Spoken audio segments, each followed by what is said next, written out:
এমন আল্লাহর ভয়।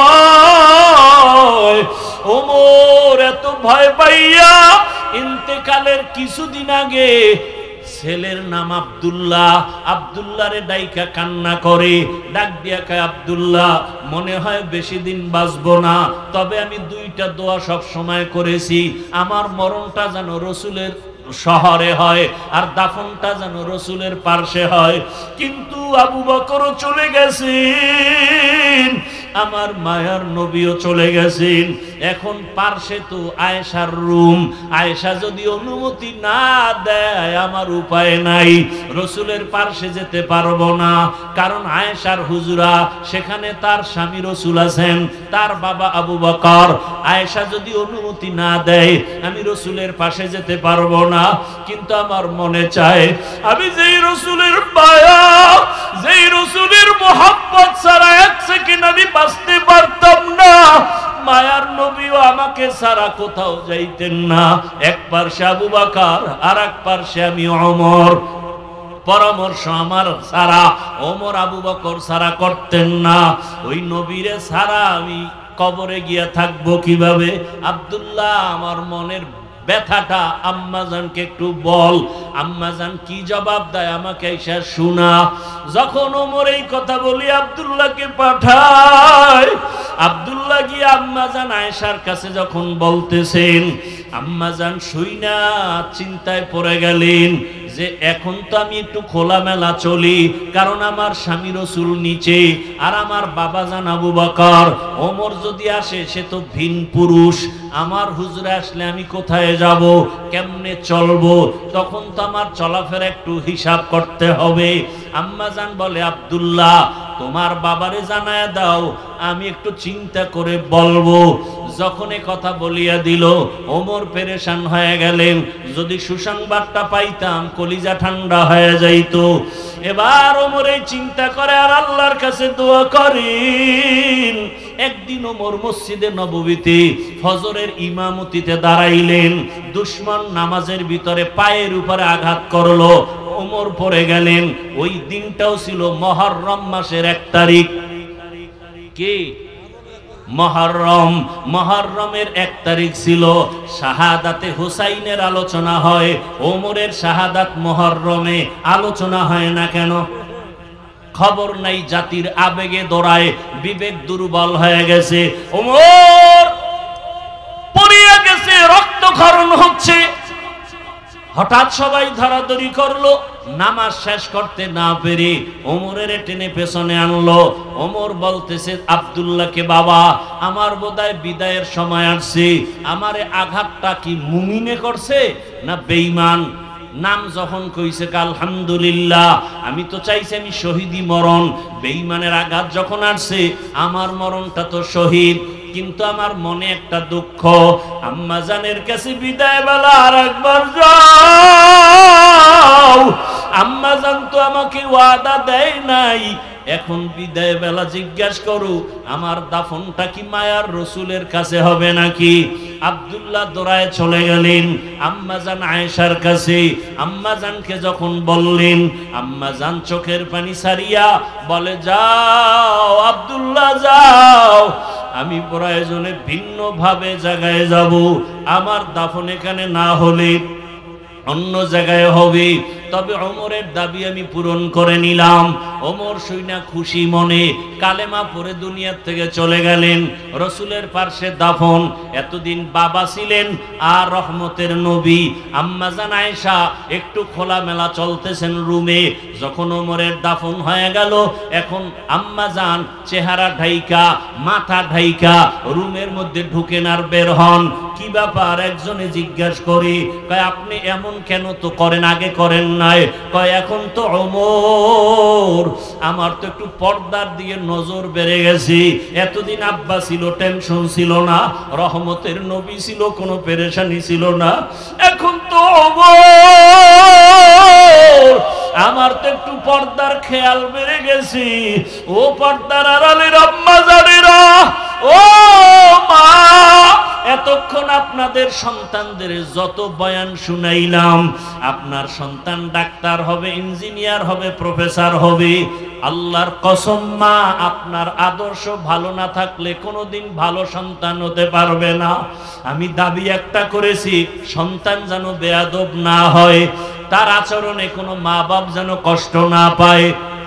সন্তান ডাক্তার হবে, তবে তার আচরণ যেন খারাপ না হয়। সন্তানের আচরণে আলেম ওলামা যেন কষ্ট না পায়, শিক্ষকেরা যেন কষ্ট না পায়। এমনটা যদি সন্তান ইঞ্জিনিয়ার হতে হয়, এমন ভাবে আদবওয়ালা ডাক্তার যদি হতে হয়, মায়ের আদর্শ ভালো না হলে সম্ভব না। এরে আম্মা জান, আপনাকে আল্লাহ এত সম্মান দান করেছেন, রহমতের নবী আসিয়া 25 বছর বয়সী ভরা যৌবনে বিধবা নারী আম্মা জান খাদিজাকে বিবাহ করলেন। দুইজন স্বামী বিদায়ের পরে রসুল আসলেন, সন্তানও আগে হয়ে গেল। এরে নবীর উম্মতের দল, আল্লাহ এত মর্যাদা আপনাদের বাড়ায় দিলেন রসুলের মাধ্যমে। এরে আম্মা জান, আপনারা নবীদের মায়ের মতো এত দামি, সাহাবায়ে কেরামদের মায়ের মতো আপনারা, আম্মা জান আয়েশার মতোই নারী, ফাতেমা রাদিয়াল্লাহু আনহার মতো নারী, আপনারা তো আলেম ওলামা হাফেজে কোরআনের মায়ের মতোই দামি। এরে আম্মা জান, আপনার মতো কত মা এই এলাকায় এখনো আছে, বেপরদায় চলে না, মোবাইলে সময় নষ্ট করে না, স্বামীর মাল হেফাজত করে, খেয়ানত করে না। আম্মা জানেরা, আপনারা কেন পারবেন না? মনে কি চায় না একটা ভালো বাপ সন্তানের মা হবেন, ভালো আদর্শমান ইঞ্জিনিয়ার সন্তানের মা হবেন, একজন ভালো সন্তানের মা হইয়া অন্ধকার কবরে যাবেন, আপনার স্বামীর নেক দোয়া নিয়ে কবরে যাবেন, আপনার ব্যাপারে কেউ যেন খারাপ বলতে না পারে যে মহিলাটা স্বামীর সাথে ভালো আচরণ করে নাই, মহিলাটা মোবাইলে সময় নষ্ট করেছে, এমন কথা যেন বলতে না পারে। মনটাকে বুঝাইয়া একটু তওবা কি করতে পারবেন না? মনেরে বুঝায় বলবেন, রে মন, আমার স্বামীর মাল আমি হেফাজত করব, স্বামী চলিয়া গেলে সম্পদ তো আমারই হবে। সন্তান যদি চিন্তা করে বাবায় মারা গেলে সম্পদ তো আমার হবে, এই চিন্তা যেই সন্তান করবে, ওই সন্তান বাবার মালের খেয়ানত করবে না, গুনার পথে বাবার মাল খরচ করবে না। ও যুবক বাবারা, তোমার মতো যুবক তাকায় দেখো, স্কুলে পড়ে, কলেজে পড়ে, চাকরি করে, ব্যবসা করে, র্যাব, আর্মি, পুলিশ, বিডিআরের চাকরি করে, 5 ওয়াক্ত নামাজি, তুমি কেন পারো না? রাস্তায় গাড়ি চালায়, নদীতে মাছ ধরে, জমিনে কাজ করে, 5 ওয়াক্ত নামাজি। তোমার মতো যুবক জেনারেল লাইনে থাকিয়া যদি নবীর আদর্শ মানিয়া চলে, তুমি কেন পারবা না? আমি কিন্তু আবারও বলছি, আমি কিন্তু একবারও বলি না চরমনাই যাও, উজানি যাও, পীরের কাছে যাও, তাবলিগে যাও, কওমি মাদ্রাসায় যাও।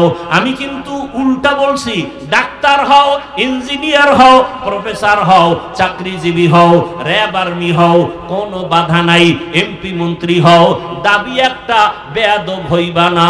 তার মানে বলে দিছি, মা বাবা তোমার সম্পদ, বেয়াদবি করলে মরার আগে ধ্বংস। তার মানে মরবা না, ভুগতে ভুগতে, কষ্ট পাইয়া পাইয়া, জুতার বাড়ি, জায়গায় জায়গায় বেইজ্জতি। শিক্ষকের সাথে বেয়াদবি করবা না, কারণ তোমার জীবন সফলতার তিনি একটা চাবি। শিক্ষক আমাকে এখানে বসাইছে, আমার আব্বা আম্মা শুধু দোয়া করছে, কিন্তু আমারে বয়ান শিখাইছে আমার শিক্ষকেরা, ঠিক নেই?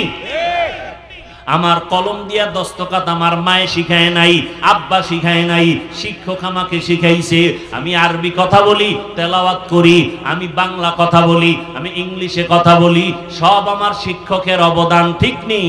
অতএব শিক্ষকের সাথে বেয়াদবি করা যাবে না। ওলামায়ে কেরামের সংস্রব পাইয়া আলেম ওলামা আল্লাহওয়ালাদের নেক নজর পাইছি, যে কারণে বয়ানের মধ্যে টাকা দেওয়া হবে না, খানা দেওয়া হবে না। দীর্ঘ রাত পর্যন্ত তোমরা এখানে বসে আছো যুবক বাবা, খানাও দেওয়া হবে না, টাকাও দেওয়া হবে না। এরপরও কেন বসে আছো? আমি হাফিজুর রহমানের তো কোনো এলেম নাই, কোনো আমল নাই, কোনো ডিগ্রি নাই, বাবা বড় কষ্ট করে লেখাপড়া করছি, এরপরও তোমরা কেন বসে আছো জানি না।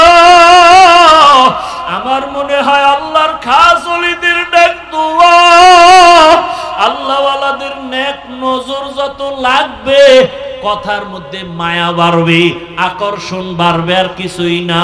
ও আল্লাহর বান্দা, জান্নাতের বয়ান শুধু বলছি, দেখাইতে পারি নাই। জাহান্নামের বয়ান শুনাইছি, হাতে ধইরা দেখাইতে পারি নাই। এই হাওয়ার উপরে কথাগুলো শুই না কেমন জানো তোমার এখন আর মন খারাপ হয়ে গেছে। আরে আমি কি জাহান্নামী হয়ে গেলাম নাকি? না, আমি এত বছর কত নামাজ ছাড়লাম, মোবাইলে কত গুনাহ করলাম, রাতভর মোবাইলে গুনাহ করেছি, এখন কি আমি জাহান্নামী হয়ে গেলাম?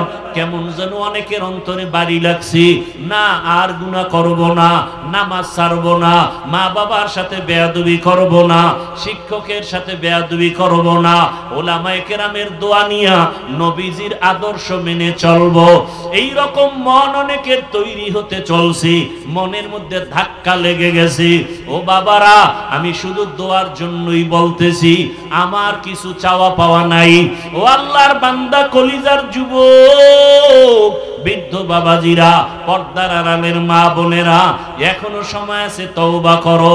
মদিনার নবীর আদর্শের মালা গলায় লাগাও, 5 ওয়াক্ত নামাজ পড়ো, মা বাবার দোয়া নাও, আল্লাহর কাছে মনে মনে তওবা করো। কাউকে শুনানো দরকার নাই, মনে মনে বলো আল্লাহকে, হে আল্লাহ, জীবনে কত দাড়ি কাটলাম, নামাজ ছাড়লাম, বেপরদায় চললাম, পার্কে পার্কে ঘুরলাম, সিনেমা হলে গেলাম, কত চরিত্র নষ্ট করলাম।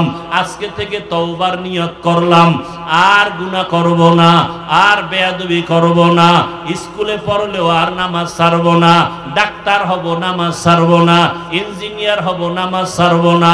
আল্লাহর মোহাব্বত নিয়া ওমরের মতো যদি মেজাজ নিয়ে বসো, গুনাহ অবস্থায় তওবা যদি করতে পারো, মুনাফিকি যদি না থাকে, জীবনে তোমার আমার মতো যুবক যদি স্কুল কলেজে জেনারেল লাইনে থাকিয়া নবীর আদর্শ মতে নামাজ পড়ে, আমি তুমি কেন পারবো না, এই কথাটা মনে ঢুকাইয়া তওবার নিয়ত যদি করতে পারো, খাঁটি ভাবে মুনাফিকি না থাকে, খাঁটি তওবার নিয়ত যদি থাকে, দুটো হাত আমার আল্লাহকে দেখাইয়া দাও। আয় আল্লাহ, হাতগুলো কবুল করে নেন, তওবা কবুল করে নেন, তওবার উপরে মজবুত হইয়া চলার মতো তৌফিক দান করেন, আমিন। আলহামদুলিল্লাহি রাব্বিল আলামিন, والصلاة والسلام على سيد الأنبياء والمرسلين وعلى آله وأصحابه أجمعين يا أرحم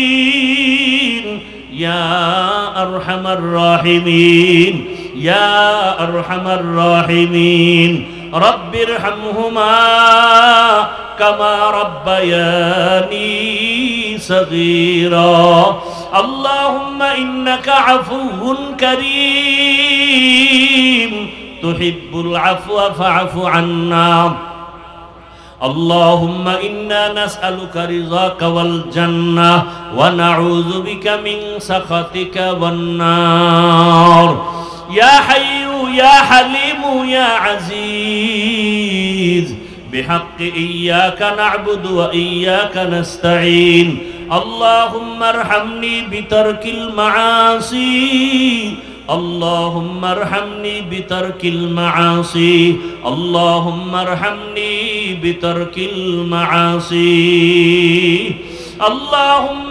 إنا نسألك علما نافعا ورزقا واسعا وشفاء من كل داء اللهم إنا نعوذ بك من البرص والجنون والجذام وسيء الأسقام দয়ার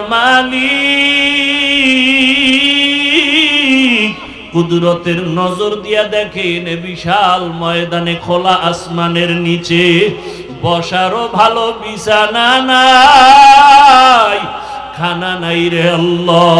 কুদরতের নজর দিয়া দেখেন আপনার বান্দারা কি জন্য হাজির হয়েছে। কত উলামায়ে কেরাম আপনার দরওয়াজায় হাজির, ব্যবসায়ী চাকরিজীবীরা হাজির, মা বোনেরা হাজির, আমার কলিজার যুবক ছাত্র ব্যবসায়ী সবাই হাজির। ও আল্লাহ, জীবনে আপনাকে দেখি নাই, ও আল্লাহ, শয়তানের ধোকায় পড়ে গুনাহ করে ফেলেছি। গুনার কারণে মনে হয় আমার হাত দুইটা নাপাক, গুনার কারণে আমার চক্ষু দুইটা নাপাক, আমার অন্তর নাপাক, আমার জিহ্বা নাপাক। আয় আল্লাহ, দুনিয়ার বাড়িওয়ালাদের দরজাগুলো বন্ধ, আপনার রহমতের দরওয়াজা খোলা। আমরা গুনার কথা স্মরণ করি আপনার দরজার তওবার নিয়তে, কারণ গুনাহ নিয়ে কবরে যেতে চাই না। ওই কবরে গুনাহগারের আযাব বড় কঠিন, হাসরের ময়দানের আযাব বড় কঠিন। সূর্যের গরম সহ্য করতে পারবো না, জাহান্নামের আগুনের গরম সইতে পারবো না, দুনিয়ার গরম সইতে পারি না রে মালিক। এতটাই যে দুর্বল, একটা মশার কামড় সইতে পারি না। জাহান্নামের আযাব কেমন করে সহ্য করব? ও আল্লাহ, আমরা তওবার নিয়ত করেছি, আর গুনাহ করব না, নামাজ ছাড়ব না, দাড়ি কাটব না, বেপরদায় চলব না, আর মা বাবার সাথে বেয়াদবি করব না, আর শিক্ষকের সাথে বেয়াদবি করব না। ওলামায়ে কেরামের পরামর্শ নিয়া নবীজির আদর্শ মেনে চলব। আয় আল্লাহ, ইনসানান আলা ইনসান ونشهد أن لا إله إلا الله وحده لا شريك له لا ضد له ولا ند له ولا مثل له ونشهد أن سيدنا وسندنا وحبيبنا وحبيب ربنا وطبيبنا وطبيب قلوبنا ومولانا محمدا عبده ورسوله اللهم صل على محمد النبي الأمي وعلى آله وسلم تسليما وبعد فأعوذ بالله من الشيطان الرجيم بسم الله الرحمن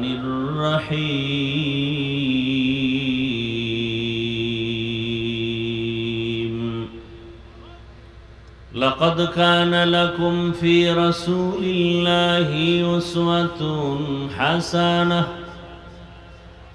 وقال رسول الله صلى الله عليه وآله وسلم تركت فيكم أمرين لن تضلوا ما تمسكتم بهما كتاب الله وسنة رسوله صدق الله مولانا العظيم وصدق رسوله النبي الأمي الكريم ونحن على ذلك من الشاهدين والشاكرين والذاكرين والحمد لله رب العالمين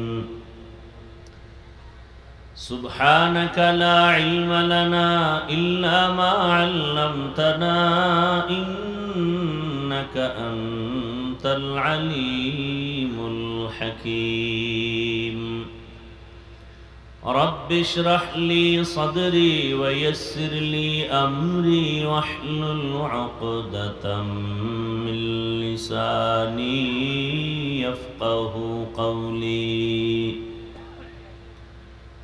مومن جو فدا نقش کفے پائے نبی ہو مومن جو فدا نقش کفے پائے نبی ہو زیر قدم آج بھی عالم کا خزینہ हो ज़ीर कदम आज भी आलम का खजीना।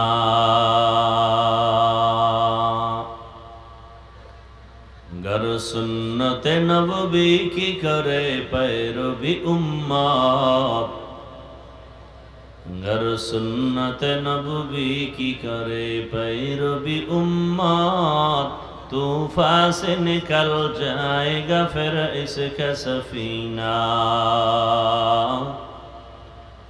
तूफान से निकल जाएगा फिर इसका सफीना। आशिक हो बिरादर शहंशाह दो आलम, आशिक हो बिरादर शहंशाह दो आलम, इश्को से ज़ियादा मुबारक जिसका पसीना, मिश्को से ज़्यादा मुबारक जिसका पसीना। कर दिल में तड़प हो मेरे आका का ज़ियारत, कर दिल में तड़प हो मेरे आका का ज़ियारत, एक आन में आए नबी दिखलाद मदीना, एक आन में आए नबी दिखलाद मदीना। ला इलाहा इल्लल्लाह,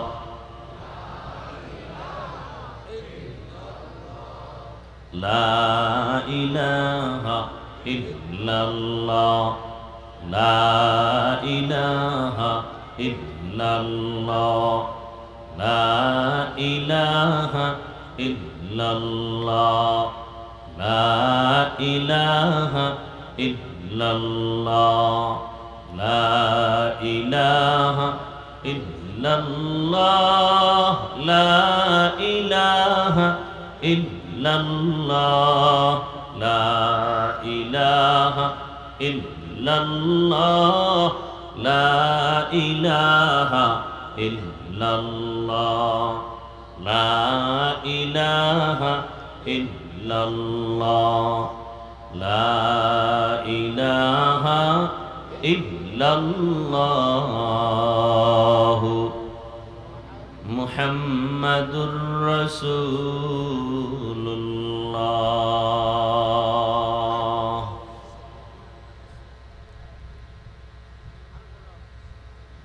চিলমারি ফয়জুল করিম জামিয়া কারিমিয়া মাদ্রাসা কর্তৃক আয়োজিত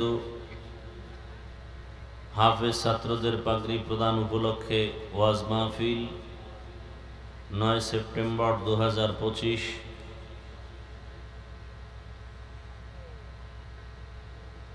মহতি এ মাহফিলে উপস্থিত মোহতারাম সম্মানিত সভাপতি মোহাম্মদ হাফিজুর রহমান, প্রধান অতিথি অধ্যাপক ডাক্তার মোহাম্মদ আক্কাস আলী সরকার সহ অন্যান্য অতিথিবৃন্দ, হযরত উলামায়ে কেরাম, অত্র অঞ্চলের বিভিন্ন স্থান থেকে আগত আল্লাহ পাকের আশিকিন, জাকিরিন, শাকিরিন, মুহিব্বিন, মুরব্বিয়ান এজাম, কলিজার টুকরা আমার সমবয়সী যুবক বন্ধুগণ, স্নেহের ছোট ভাই, পর্দার আড়ালে মাইকের আওয়াজ শ্রবণরতা সম্মানিতা মা ও বোনেরা, দয়াময় রব্বুল আলমিনের দরবারে শুকর যে আল্লাহ রব্বুল আলমিন আমাদেরকে সুস্থ রেখেছেন, আলহামদুলিল্লাহ। আল্লাহ পাক রব্বুল আলমিন তার আপন দয়ায় বিভিন্ন স্থানে ঢাকা সহ বৃষ্টির মধ্যেও এই পরিবেশকে এখনো অনুকূলে রেখেছেন, এজন্য মহব্বতে একবার শুকর আদায় করি, আলহামদুলিল্লাহ। হাজারো লাখো মানুষের ভেতর থেকে বাছাই করে পৃথিবীর শ্রেষ্ঠ মজলিস, উলামায়ে আহলে হকের মজলিস, গুনাহ মাফের মজলিস, তওবা কবুলের মজলিসে দয়াময় আল্লাহ আমাদেরকে হাজির হওয়ার তৌফিক দান করেছেন। নিয়ামতের শুকর আদায়ার্থে পুনরায় পড়ি আলহামদুলিল্লাহ।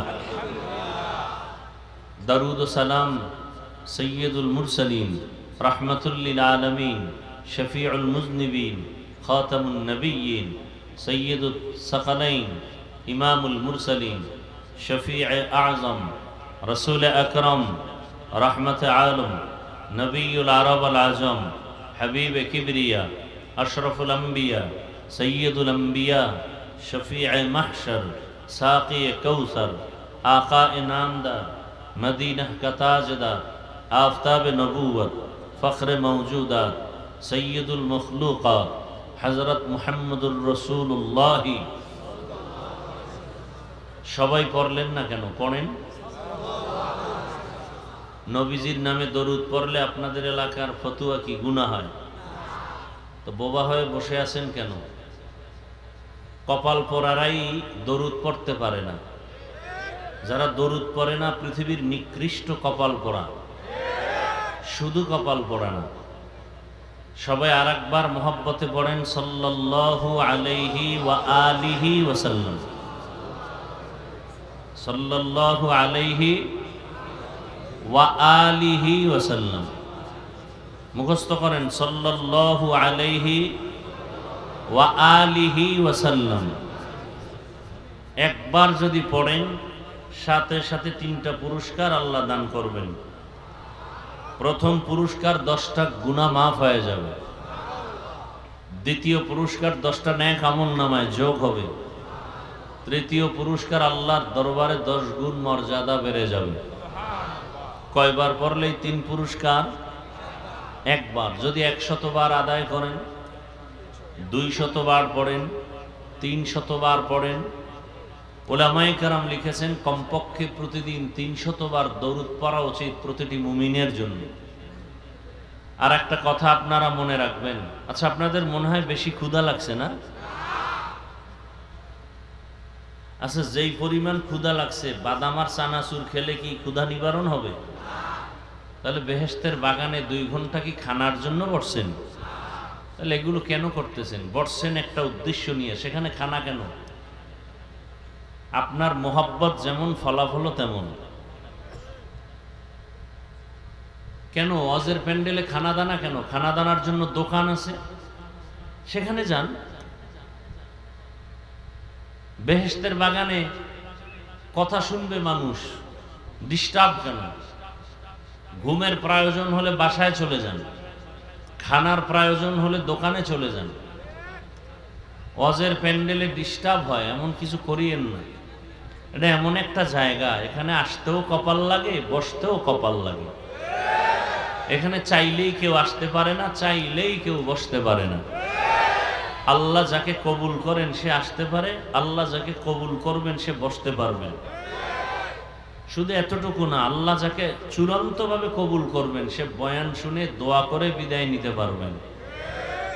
কারণ টোটাল বয়ানের মূল মগজ, মূল বরকত দোয়ার ভেতরে। কোথায়? দোয়ায়। সে দোয়ায় যদি আপনি অংশগ্রহণ করতে না পারেন তাহলে বয়ান শোনা না শোনা একাকার হয়ে গেল। আল্লাহ মজলিসকে কবুল করেন। তো বেশি বেশি আমরা দরুদ শরীফ পড়ব ইনশাআল্লাহ। আল্লাহর কাছে কি নিয়ে যাবেন? আমরা তো ঈমানওয়ালা মুমিন মুসলমান, পরকাল আছে বিশ্বাস করি, হিসাব নিকাশ হবে বিশ্বাস করি। তো বলেন না কেন? করি। গুনাহ করে আল্লাহর আদালতে গেলে জাহান্নাম, নেক আমল নিয়ে দাঁড়াতে পারলে জান্নাত।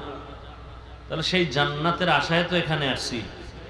আপনারাও আসছেন, নরমাল দুর্বল 3rd ক্লাসের বিছানায় বসছেন, অনেকের বিছানায় নাই, কেউ দাঁড়ায় আছেন, নিজের টাকা এখান থেকে কিছু নিবেন, দূরের কথা দান করলেন।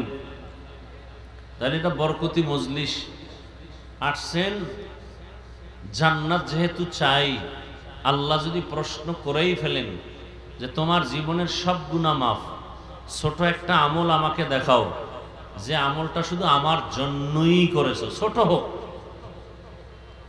কি দেখাবেন? আমার তো মনে হয় না এখানে একটা লোক বলতে পারবে হ্যাঁ আমার কাছে একটা আমল আছে ছোট, আল্লাহর জন্যই করেছি, এটা আমি পেশ করব। একজনও নাই আমার জানা মতে, আমার ধারণা মতে। অনেকে ভাবতেছেন নামাজ, কিসের নামাজ পড়েন? অনেকে ভাবতেছেন রোজা, কিসের রোজা? আল্লাহর জন্য তো রোজা না, মানুষকে দেখাবার জন্য। মানুষকে দেখাবার জন্য দান সদকা করেন। আজকেও হাদিসটা নতুন করে দেখলাম, আবু হুরায়রা রাদিয়াল্লাহু তাআলা আনহু থেকে সহিহ হাদিস বর্ণিত।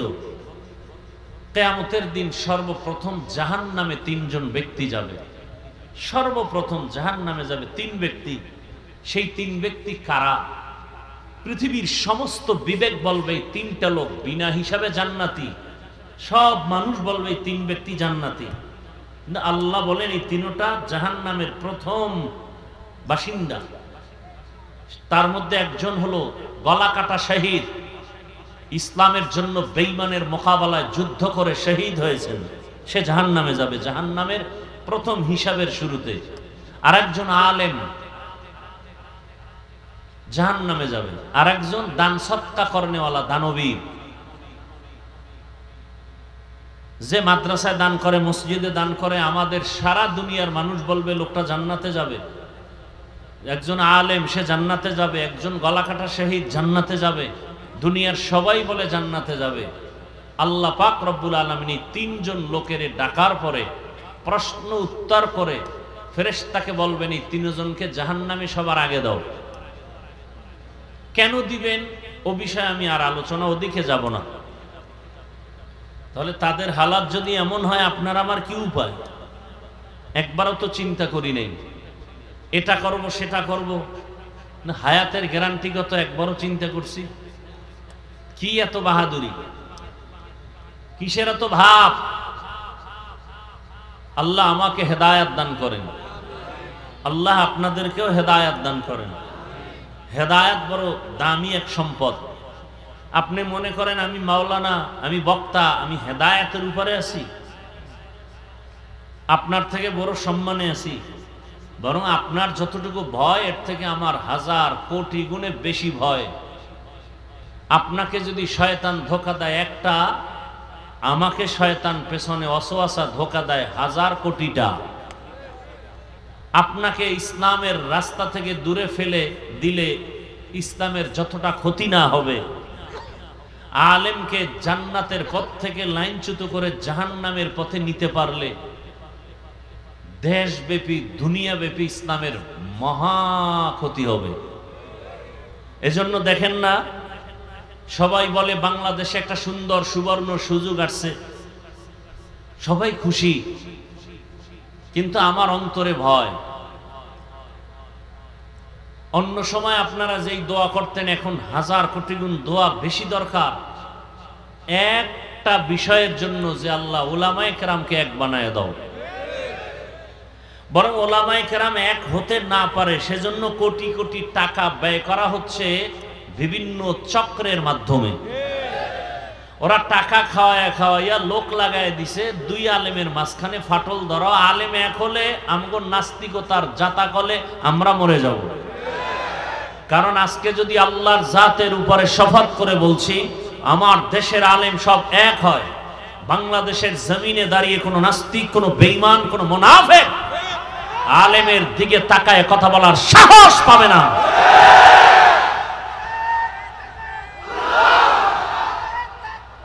ভাইয়ের আমার, আগুন আর পানি এক হওয়ার কথা না, কথা কিন্তু মানুষ জীবনে কল্পনা করেনি, চরমনাই জীবনে কল্পনা করে নাই, জামাত ইসলামী কখনো কল্পনা করেনি যে কখনো চরমনাই স্টেজে উঠবো, চরমনাই কখনো কল্পনা করেনি জামাত ইসলামের সাথে এক হবে। কিন্তু তারা কাছাকাছি চলে আসছে, যাদেরকে নিয়ে টেনশন ছিল না তাদের নিয়ে টেনশন। কথা ঠিক? আল্লাহ হেদায়েত দান করুন। আরো আস্তে করে বলেন, আল্লাহ হেদায়েত দান করুন। পিঠ রেডি করেন পিঠা খাওয়ার জন্য। পিঠা খাওয়ার জন্য আমরা নিজেরা দায়ী। আমরা উলামায়ে কেরাম এক না হওয়া আমাদের পতনের পূর্বাভাস। আল্লাহ হেদায়েত দান করেন। এজন্য তো আওয়ামী লীগে দেখবেন ওলামা লীগ, বিএনপিতে কি বলেন? তার মানেটা কি? সব আলেম এক হবে, এরা আলাদা থাকবে। কথা বুঝেন নাই? বড় কঠিন হালাত। এজন্য বেশি বেশি দোয়া করেন, আল্লাহ উলামায়ে কেরামদের এখন এক বানায় দেন। আর আপনাদের কিছু দোষ আছে, একেবারে কম না, অনেক বেশি। যারা ফেসবুকে আলেমের বিরুদ্ধে লেখালেখি করেন, আমার ভক্তরা আমাকে আরশে আজিম উঠায়, অন্যদের জাহান্নামের তলদেশে নিয়ে যায়। এই যে লেখালেখির মাধ্যমে আলেমদের মাঝখানে আপনারা বিভেদ সৃষ্টি করতেছেন, তিলকে তাল বানাইতেছেন। এক নাম্বার কথা হলো, আলেমের বিরুদ্ধে লেখার অধিকার আপনাকে কে দিয়েছে? এজন্য আমি সারা দেশে বলি, যারা আলেমের বিরুদ্ধে ফেসবুকে লেখে বলে এরা মা বাবার অভিশপ্ত সন্তান। মা বাবার সুসন্তান কখনো আলেমের বিরুদ্ধে কিছু লিখতে পারে না, বলতে পারে না। আলেমকে ইজ্জত নষ্ট করার জন্য, ছোট করার জন্য যারা মানুষের সামনে লেখালেখি করে, বলা বলি করে, এরা প্রত্যেকটা সন্তান পিতামাতার অভিশাপ পাওয়া সন্তান। এদের উপরে মা বাবার অভিশাপ। দোয়া করি আল্লাহ হেদায়েত দান করেন। আর আলেমের বিরোধিতা করা, আলেমকে ছোট করা, এটা ইন্টারন্যাশনাল এক ষড়যন্ত্র। কেন? কিয়ামত পর্যন্ত আর কোনোদিনে জমিনে রসুল এসে দাওয়াত দিবেন না। আপনাদের ধারণা কি রবিউল আউয়ালে রসুল আসবেন? কোন সাহাবায়ে কেরাম আসবেন? কোন আইম্মায়ে কেরাম আসবেন? ইমামে আজম আবু হানিফা, ইমাম বুখারী আসবেন? কিয়ামত পর্যন্ত এই জাতিকে শান্তির পথ, মুক্তির পথ, নাজাতের পথ দেখাবেন একমাত্র, শুধুমাত্র, কেবলমাত্র উলামায়ে কেরাম। এ কারণে ষড়যন্ত্র শুরু হয়েছে, আলেমকে খারাপ বানাও। কেন? হাফিজুর রহমানকে যদি কেউ ঘৃণা করে তার বয়ান শুনবে না। হাফিজুর রহমানকে যে ভালোবাসবে না তার পেছনে নামাজ আদায় করবে না। এজন্য আলেমদের বিরুদ্ধে তিল হলে তাল বানায়। আমরা বুঝি না। এ জমিনে আজও পর্যন্ত কেউ দাঁড়ায় বলে নাই যে ওয়াজ মাহফিলের ঘরে আগুন লাগাও, আলেমকে জবাই করো, মাদ্রাসায় তালা লাগাও। ডাইরেক্ট বলার সাহস পায়নি। এ জমিনে এখন মক্তব নাই বললে চলে, সকালবেলার মক্তব। কোনদিন কোন ইহুদি বলে নাই মক্তব বন্ধ করো, খ্রিস্টান বলে নাই মক্তব বন্ধ করো। বরং এমন চক্রান্ত করেছে, অটোমেটিক মক্তব বন্ধ হয়ে গেছে। আসমানে তাকান কেন? বৃষ্টি।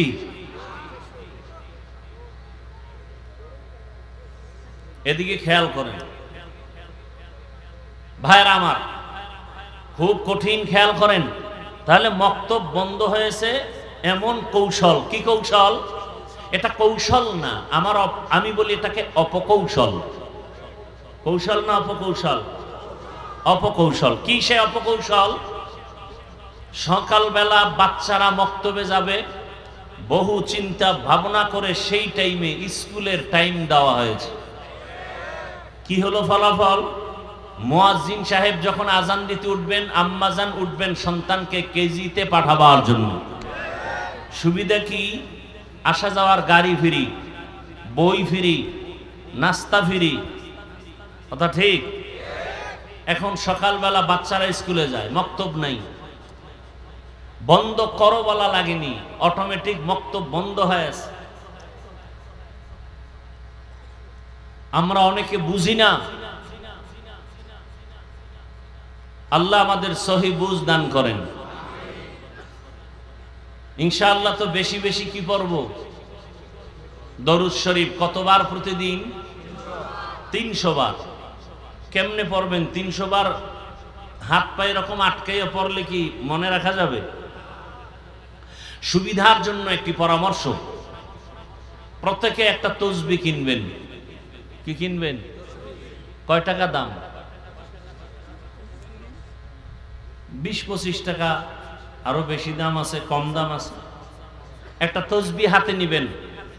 তসবিহ হাতে নিয়ে আমল করা, এটা সুন্নতে সাহাবা। এটা কি সুন্নতে? বলেন, এটা সুন্নতে সাহাবা। সাহাবায়ে কেরামদের সুন্নত তসবিহ পড়ে আমল করা। শুধু নিজে কিনবেন না। আমার যুবকদের কাছে দাবি, তোমার আম্মাজানকে একটা তসবিহ কিনে দিবা, তোমার ঘরের বোনকে একটি তসবিহ কিনে দিবা। তারা যত আমল করবে এর সওয়াব তোমার আমল নামায় চলে আসবে। আমার জানা মতে, তদন্ত করে আমি যতটুকু বুঝতে পেরেছি, জানতে পেরেছি, পৃথিবীতে সার্বজনীন নফল মুখের আমল, শ্রেষ্ঠ পাওয়ারফুল আমল দুইটা পেয়েছি। এর থেকে পাওয়ারফুল কোনো আমল নাই। মৌখিক নফল সার্বজনীন। 1 নম্বরের আমল ইস্তেগফার, দ্বিতীয় আমল হলো দরুদের আমল। কেউ যদি 300 বার দরুদ পড়ে আর প্রতিদিন 300 বার ইস্তেগফারের আমল করে, ইস্তেগফারের পাওয়ার কত! রাত আসলে যেমন দিন থাকে না, দিন আসলে রাত থাকে না, ইস্তেগফারের আমল যারা কন্টিনিউ করবে তার আমল নামায় কোনো গুনাহ থাকবে না। দরুদ এমন পাওয়ারফুল আমল। নবীজি বলেন যে দোয়ার শুরু শেষ দরুদ নাই, ওই দরুদ আরশে আজিমে যাবে না। আমরা নিয়ত করি ইনশাআল্লাহ প্রতিদিন ইস্তেগফার 300 বার পড়ব এবং 300 বার দরুদের আমল করব। আল্লাহ আমাদের তৌফিক দান করেন। নিয়ত করছেন সবাই? আর দরুদের মধ্যে শ্রেষ্ঠ দরুদ যেটা আমরা নামাজে পড়ি, সময় থাকলে এটা পড়বেন, না হয় ছোট অংশ যেটা পড়লাম সাল্লাল্লাহু আলাইহি ওয়া আলিহি ওয়াসাল্লাম, এটা পড়বেন।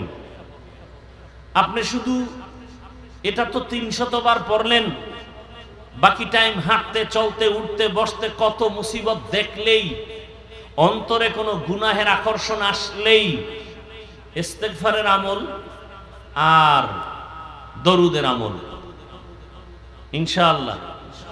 বয়ান তো আপনারা জানেন, শুনেন। আজকে কিছু কথা বলি, খুব খেয়ালের সাথে শুনেন, নিজের পুঁজি হিসাবে গ্রহণ করার চেষ্টা করেন। আল্লাহ সবাইকে তৌফিক দান করেন। যাদের আয়োজনে আজকের এই সুন্দর প্রোগ্রাম, আল্লাহ তাদেরকে কবুল করেন। আল্লাহ মাহফিল হেদায়াতের ওসিলা বানায় দেন। মাহফিলের বরকতে পুরা এলাকায় শান্তি দান করেন। সারা দুনিয়াবাসীকে মাফ করে দেন। মুসলমানের ঈমান আমল ইজ্জতের হেফাজত করেন। বাংলাদেশ শান্তির দেশ হিসাবে কবুল করেন। জালিমদের জুলুম থেকে দেশ ও জাতিকে হেফাজত করেন। জালিমদের হেদায়াত দান করেন, না হয় ধ্বংস করে দেন। ব্যবসায়ী চাকরিজীবী বিভিন্ন শ্রেণী পেশার মানুষ জুলুমের শিকার, আল্লাহ সমস্ত জুলুম থেকে দেশবাসীকে হেফাজত করেন। কবরস্থ যারা, আল্লাহ সবাইকে জান্নাত দান করেন। যারা আমরা বেঁচে আছি দীর্ঘ নেক হায়াত দান করেন। অসুস্থ যারা, আল্লাহ সুস্থতার নিয়ামত দায়মি ভাবে দান করেন। আরো কোনো দোয়া বাকি আছে? আল্লাহ আমাদের সবাইকে এক ও নেক হয়ে চলার তৌফিক দান করেন। কোরআনে হাকিমের এক আয়াতে কারিমা তিলাওয়াত করেছি, রাসূলের হাদিস থেকে একটি হাদিসের অংশ পড়েছি। ইখলাস ও রুহানিয়াতের সমন্বয়ে সহি নিয়তে সহি তরিকায় সহি কিছু কথা কোরআন ও হাদিসের আলোকে বলার মতো, শুনবার মতো আমাকে আপনাদের সকলকে দয়াময় রব্বুল আলামিন তৌফিক দান করেন। তরজমাটা বলে নেই, তারপরে কিছু ব্যাখ্যা। আল্লাহ তাআলা বলেন, লাকাদ কানা লাকুম ফি রাসূলিল্লাহি উসওয়াতুন হাসানাহ। হে রাসূল করিম সাল্লাল্লাহু আলাইহি ওয়া আলিহি ওয়াসাল্লাম, উম্মতকে বলে দেন, মূলত আমি আল্লাহই বলতেছি, হে আমার প্রিয় বান্দা বলে না, কে বলেন? আল্লাহর কথাটা রাসূলের স্পিকার থেকে বের হচ্ছে। রাসূলের হাদিস আমি হাফিজুর রহমানের না, রাসূলেরই কথা। স্পিকার আমি, স্পিকার উলামায়ে কেরাম। কথা রাসূলের, কথা মদিনার। কোন আলেমের নিজের থেকে কিছু বলার ক্ষমতা নাই, সাহস নাই।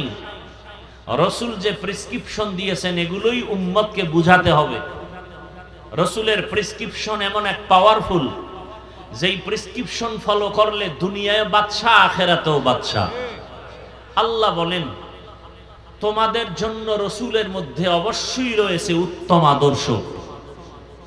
শাব্দিক তরজমা, হাদিসে পাকে রাসূল বলেন,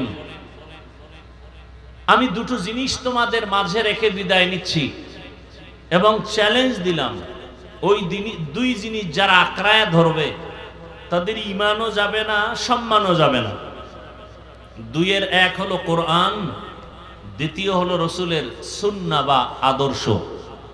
তরজমা শেষ, এবার কিছু সংক্ষিপ্ত আলোচনা। খেয়াল করি সবাই, বর্তমান আরবি মাস রবিউল আউয়াল।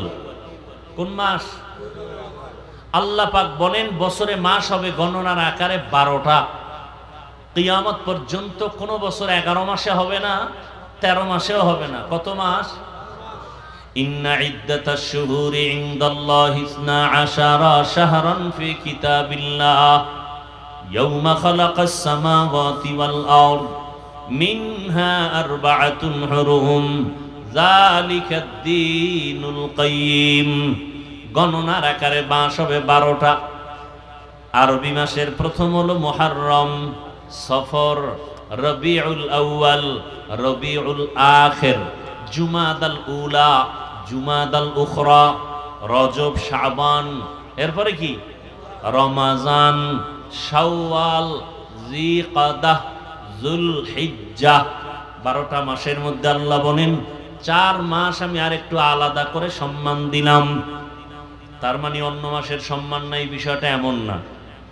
ওই প্রেক্ষাপটের জন্য আল্লাহ আয়াত নাজিল করে দিলেন।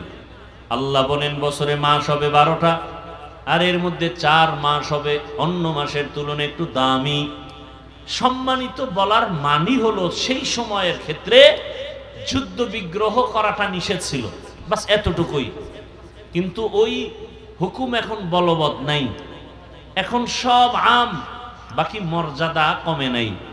যেমন আমরা 5 ওয়াক্ত নামাজ আদায় করি, 5 ওয়াক্ত নামাজের আগে তাহাজ্জুদ ফরজ ছিল, 5 ওয়াক্ত আসলো, তাহাজ্জুদের ফরজিয়াত বাতিল, বাকি ফজিলত কমে নাই। তো 4 মাস 12 মাসের মধ্যে বড় দামি রজব, জিকাদা, যুলহিজ্জা, মুহররম, এই 4 মাস। আল্লাহ বলেন এই সিদ্ধান্তটা আমি করেছি এবং লৌহে মাহফুজে লিখে ফেলেছি। কোন দিন? আসমান জমিন সৃষ্টির দিন।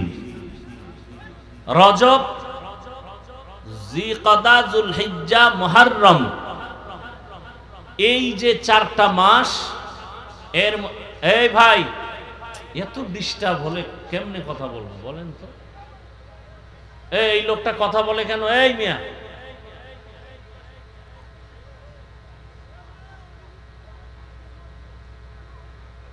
ভালো করতে গিয়ে এই যে ডিস্টার্বটা করলা, কি লাভ?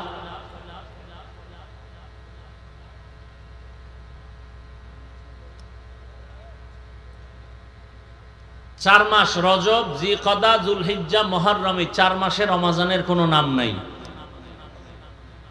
আল্লাহ নিজে বলতেছেন সূরা তাওবা, 12 মাসে বছর, 4 মাস সম্মানের মাস। কিন্তু এই 4 মাসের মধ্যে রমজানের নাম নাই, ইভেন রবিউল আউয়ালের নামও নাই। রজব, জিকাদা, যুলহিজ্জা, মুহররম, তার মানে কি রমজানের সম্মান নাই? এ বিষয়ে আবার আমি রমজান সম্পর্কে আলোচনা করেছি, সেখানে বিস্তারিত। রবিউল আউয়াল আলোচনার একটা মাস কেন? উলামায়ে কেরাম লিখেছেন আরবি মাসের নামগুলো মুখস্থ রাখা মুমিনের জন্য ওয়াজিবে কিফায়া, এবং এই মাসের নামগুলো আল্লাহ নিজে রেখেছেন, একাধিক নাম, এবং মাসের ফজিলাত আল্লাহ দিয়েছেন। এগুলো আলোচনা করা সওয়াবের কাজ, গুনাহ না। রবিউল আউয়াল আলোচনায় আসলো কেন? সারা দেশের মানুষ আমরা মুমিন হিসাবে শুনতে শুনতে জানি এই মাসে রসুলের আগমন, এই মাসে রসুলের বিদায়। এ কথা তো আছেই, তবে কথার মধ্যে যথেষ্ট পরিমাণ ইতিহাসবিদদের মতভেদ আছে। রসুলের আগমন রবিউল আউয়াল, অনেকেও বলেছেন না অন্য মাসেও রসুল আগমন করেছেন, সে মত দিয়েছেন। আমার কথাটা আপনার অন্তরে বসাবার জন্য, যদি দুর্বলতা থাকে, যেহেতু সবার হাতে মোবাইল আছে, গুগলে সার্চ দিয়ে দেখবেন মহানবী সাল্লাল্লাহু আলাইহি ওয়াসাল্লামের আগমনের মাস, তারিখ, দিনের সম্পর্কে জানতে চাই, সেখানে মতভেদ সহ ইতিহাসবিদদের সব ডিটেলস ওখানে আছে।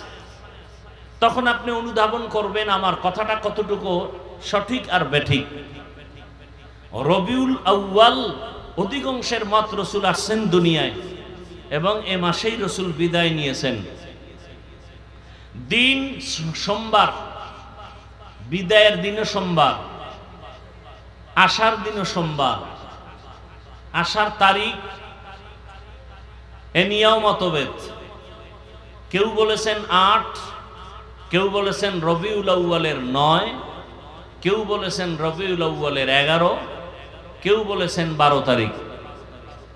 আসার সময় সুবহ সাদিক, রসুলের বিদায়ের দিন সোমবার, টাইম জোহরের আগে চাষতের সময়। সোমবার দিন জোহরের নামাজের আগে চাষতের টাইমে রসুলের ইন্তেকাল। বুধবার দিন গিয়া রাতের তাহাজ্জুদের সময় দাফন। নবী নিজেই বলতেছেন মাইয়িতকে দ্রুত দাফন করো, রসুলেরটা দেরি হলো কেন?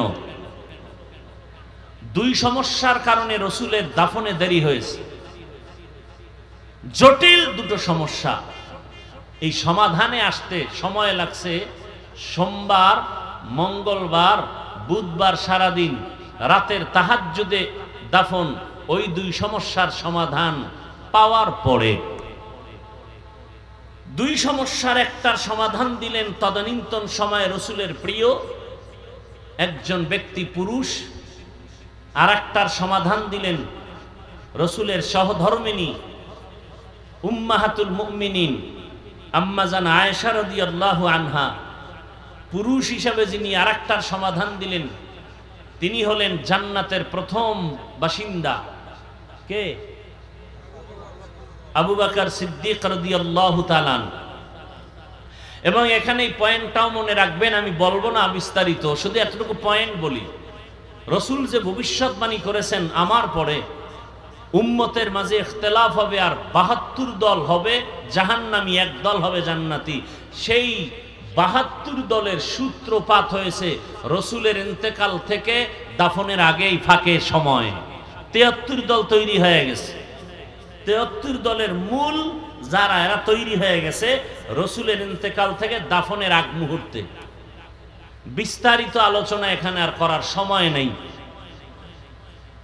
এবার রসুল কবে আসলেন, কেন এবং দিন কত তারিখ, এগুলো নিয়ে মুমিনের জানার তেমন কোনো মজবুত বিষয় না। মুমিনের এখান থেকে জানার বিষয় কি, নবী কি নিয়ে আসলেন আর আমাদের উম্মতের কি দিয়ে চলে গেলেন, এটা হলো আসল বিষয়। তবে এখানে আরেকটু কথা আমি বলে রাখি, আমরা সবাই জানি রসুলের আগমন, কিন্তু রবিউল আউয়ালে ইসলামের জন্য আরো মহা সুসংবাদ। কি?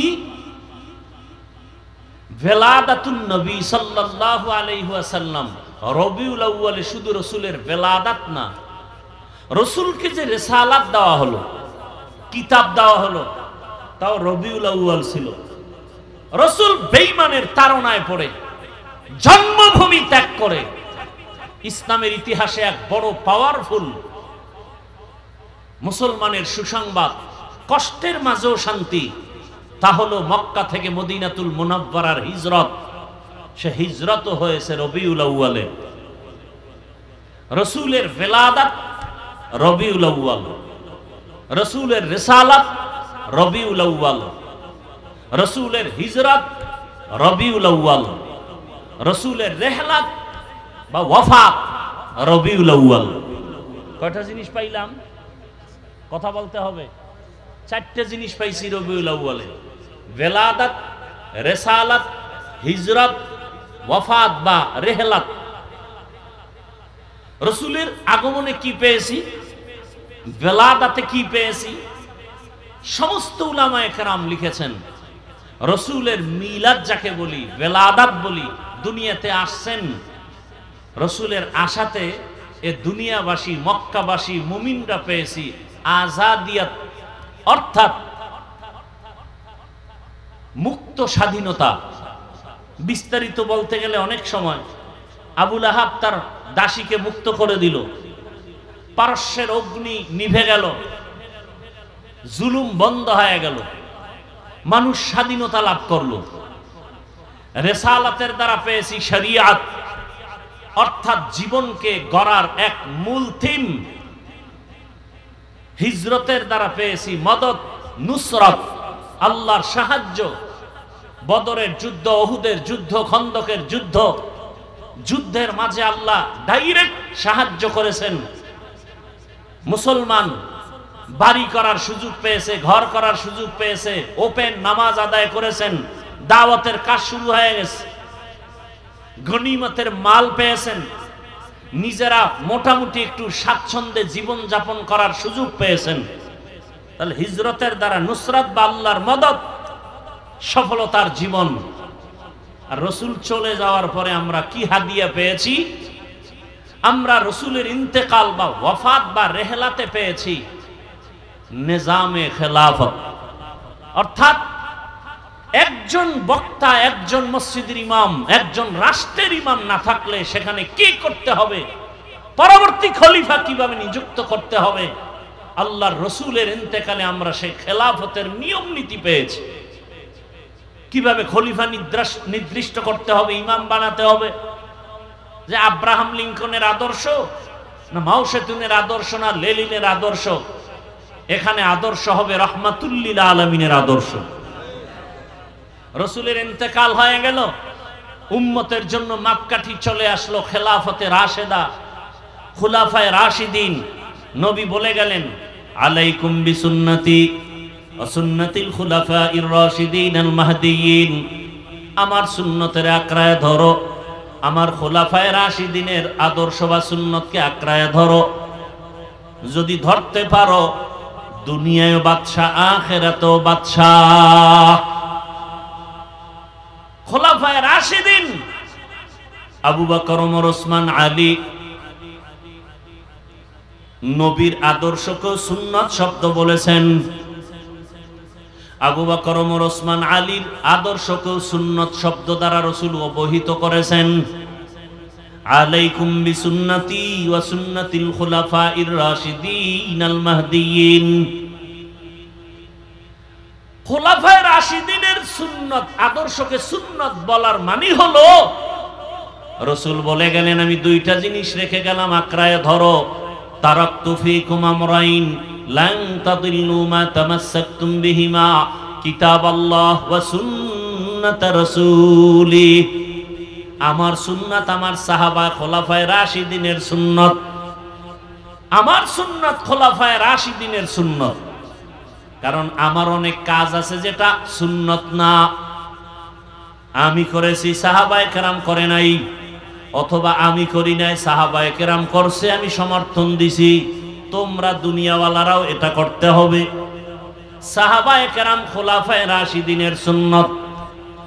যেমন জুমার দিন 2বার আজান দেওয়া হয়, ওসমান রাদিয়াল্লাহু আনহু 2বার আজান প্রথা চালু করলেন। খোলাফায়ে রাশিদিনের সুন্নাত, আমি মুহাম্মদ এই নিয়ম করি নাই, ওসমান করেছে, পালন করবা। আলাইকুম বিসুন্নতি ওয়া সুন্নাতিল খুলাফাইর রাশিদিন আল মাহদিয়িন। আমার এরা খলিফা, আমার এরা ছাত্র। কেমন ছাত্র? বলে রাশিদিন, এরা পথ প্রদর্শক। কেমন পথ প্রদর্শক? মাহদিয়িন, এরা হেদায়েত প্রাপ্ত।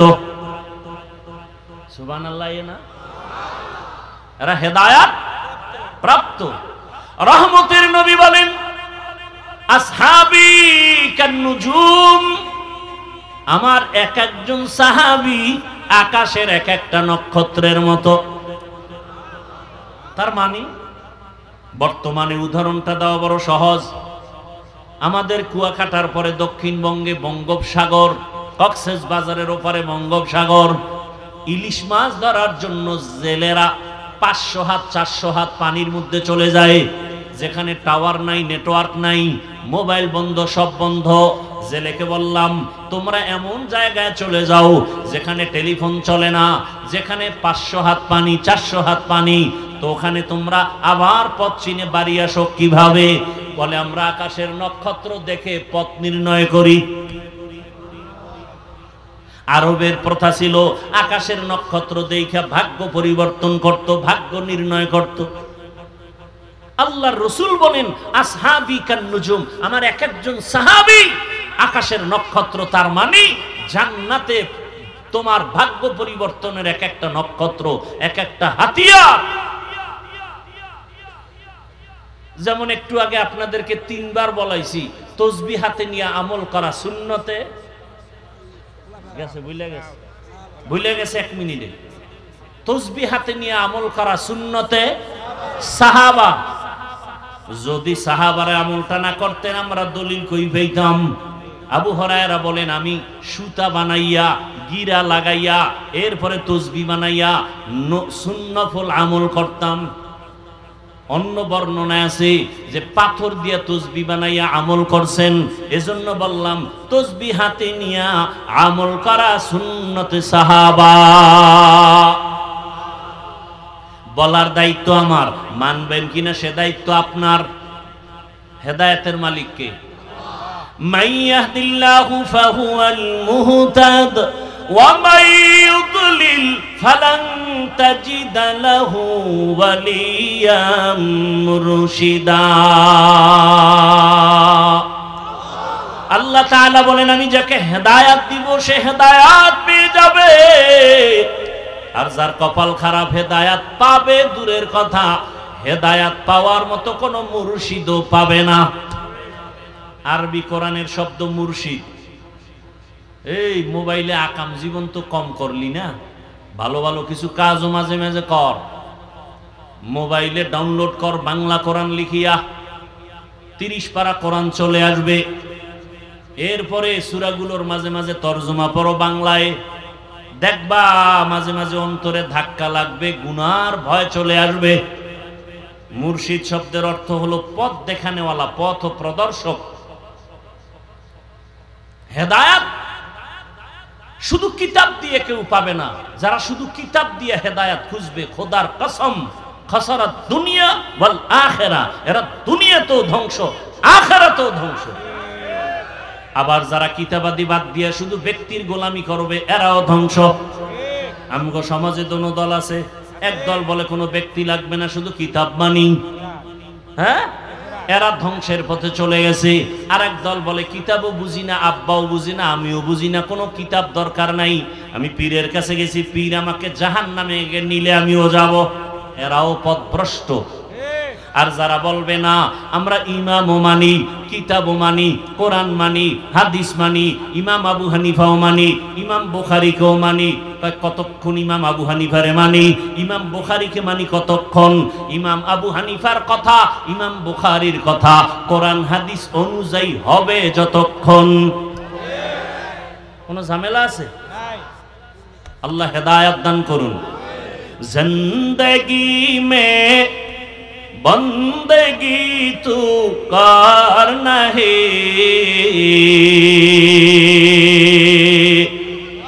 जिंदगी में बंदगी तू करना है, जिंदगी बे बंदगी शर्मिंदा है, जिंदगी बे बंदगी शर्मिंदा है। दुनिया में हो दुनिया का तलबगार न हो, बाजार से गुजर हो खरीदार न हो। ये दुनिया एक मिसले कागज फूल है, ये दुनिया एक मिसले कागज फूल है, जिंदगी में बंदगी तू करना है,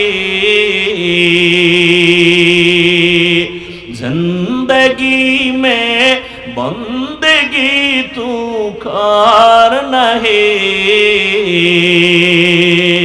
जिंदगी बे बंदगी शर्मिंदा है, जिंदगी बे बंदगी शर्मिंदा है, जिंदगी में बंदगी कुन बंदगी, बंदगी बे जिंदगी शर्मिंदगी।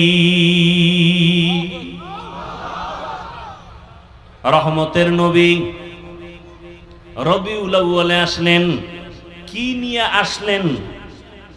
আল্লাহ নিজেই বলেন রহমতের নবী উম্মতের জন্য উত্তম আদর্শ নিয়ে আসছেন। কি নিয়ে আসছেন? এই জবান খুলেন, ঘুম আসতেছে আপনাদের? ক্ষুধা লাগছে? আল্লাহ সবাইকে কবুল করেন, আর জোরে বলেন। রবিউল আউয়াল শুধু কি রসুলের জন্মের আলোচনা, রেসালাতের আলোচনা? রবিউল আউয়াল শরীয়ত, রেসালাত দ্বারা পেয়েছি শরীয়ত, হিজরতের আলোচনা, রবিউল আউয়ালের আলোচনা। রহমতের নবী উত্তম আদর্শ নিয়ে আগমন করেছেন। কেমন উত্তম? জমিনের মধ্যে যত আদর্শ আছে, নবীর আদর্শ ছাড়া আরো বহু আদর্শর বাজার জাত হয়েছে। গণতন্ত্রের এক আদর্শ আব্রাহাম লিঙ্কনের, মাও সেতুনের আদর্শ, লেনিনের আদর্শ, কালমার্সের আদর্শ, পেলেটের আদর্শ। এক কথায় দুনিয়ার সব আদর্শগুলো নাপাক, একমাত্র মদিনাওয়ালা রসুলের আদর্শই হলো পাক। এখানে আপনারা অনেক আল্লাহর বান্দা, শিক্ষিত মানুষ, কেউ যদি সাহস নিয়ে দাঁড়াইয়া বলতে পারেন, আমি আমার ইমানের কথা বলতেছি, কেউ যদি বলতে পারেন হাফিজ ভাই রসুলের আদর্শ থেকে দামি আদর্শ শেখ মুজিবুর রহমানের ভিতরে আছে, আমার কথা শুনেন। নাউজুবিল্লাহ আগে বলেন কেন? আমি কি বলতে চাই শুনেন। আপনি নাউজুবিল্লাহর কোনো বেইল আসেনি? মিয়া ফজর পড়েন নাই, জহুর পড়েন নাই, আসর পড়েন নাই, মাগরিব পড়েন নাই, এশা পড়েন নাই, আপনি আশেকে রসুল, আপনি নাউজুবিল্লাহর ভ্যালু কি? ওয়াজের আগেও বিড়ি, মোনাজাতের পরেও বিড়ি, আপনি নাউজুবিল্লাহ বললেও কি আর না বললেও কি?